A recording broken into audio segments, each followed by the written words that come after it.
Hello traders, this is Fawad Razakzada, market analyst for City Index. Today is the 5th of August 2024. As I'm sure you're aware, equity indices have slumped, led by Japan, which has been falling quite heavily on the back of a hawkish Bank of Japan last week and the continued unwinding of carry trades. Indeed, the FX markets have been driven largely by price action in the dollar yen and the Japanese yen in general, which has been surging higher, causing the dollar yen to slump. The Bank of Japan raised interest rates by 15 basis points when only 10 was expected.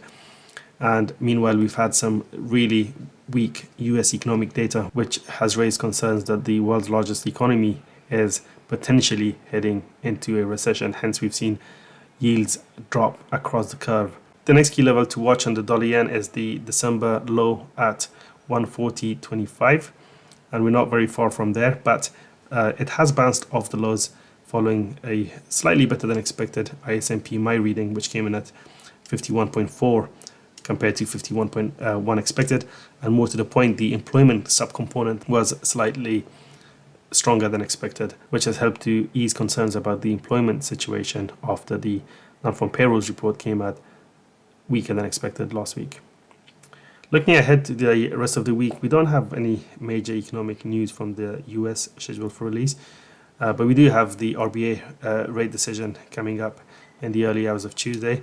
We have some New Zealand data as well as some Chinese inflation figures in the latter part of the week. So there's a possibility that things could potentially calm down as we head deeper into the week, which means that we may see the dollar find some support against the Japanese yen. But if the weakness for the dollar persists, then we could see the likes of the pound, the likes of the euro, potentially even the commodity currencies stage a recovery. I think if the equity markets start to stabilize, then that's something that could boost the appeal of commodity dollars against the US dollar. So let's have a look at those currency pairs. Now, the Aussie dollar fell quite sharply overnight, breaking momentarily below the April low of 63.62 before bouncing back equally strongly. So it's important to see how the pair closes today's session. If we get a hammer-like candle on a daily closing basis, then that could potentially pave the way for a recovery in the days ahead. Key resistance beyond this area at around 64.90-ish comes in where we have the 200-day moving average converging with prior support and resistance area between 65.70 to 66.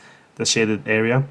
So we'll need to clear that area in the days ahead to tilt the bias back in the bull's favor. But the sharp rejection of the lows is potentially a signal to suggest that we may have seen a low on this pair, but confirmation is needed. Out of all the other major currencies outside of the low yielding Swiss franc and the Japanese yen, the euro is starting to look somewhat positive, as you can see on the chart and on the list here as well. It has risen to test its highest level since, I think, December. Yeah, this level right here at 110 was tested earlier before coming back down a little bit. But the path of least resistance appears to be on the upside, and we could see an acceleration in this uptrend given that the currency pair had been stuck inside a consolidation pattern for several months. And now that we've broken out of it, we could potentially see a trend emerge, which could lift rates to test the December high initially at 111.39, ahead of last July's high at 112.75. Looking at the indices, and as I mentioned, all the major indices slumped. The Nasdaq has broken the bullish trend line that had been in place since October of last year as carry trades unwound. We've also seen similar price action in all the other major indices. After such a big drop, we could see at least an oversold bounce, and it's possible even that the indices could bottom out soon as investors look forward to stimulus.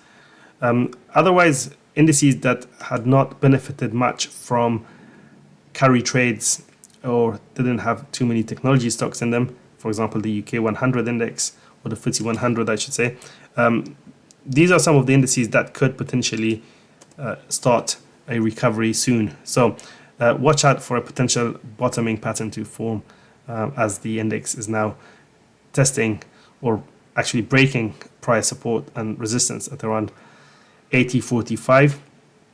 But there are numerous other support areas that could potentially provide a floor. For example, the 200-day moving average is now in sight just below the 7900 level, and below that we have the shaded green area where previously the index had found strong resistance and support.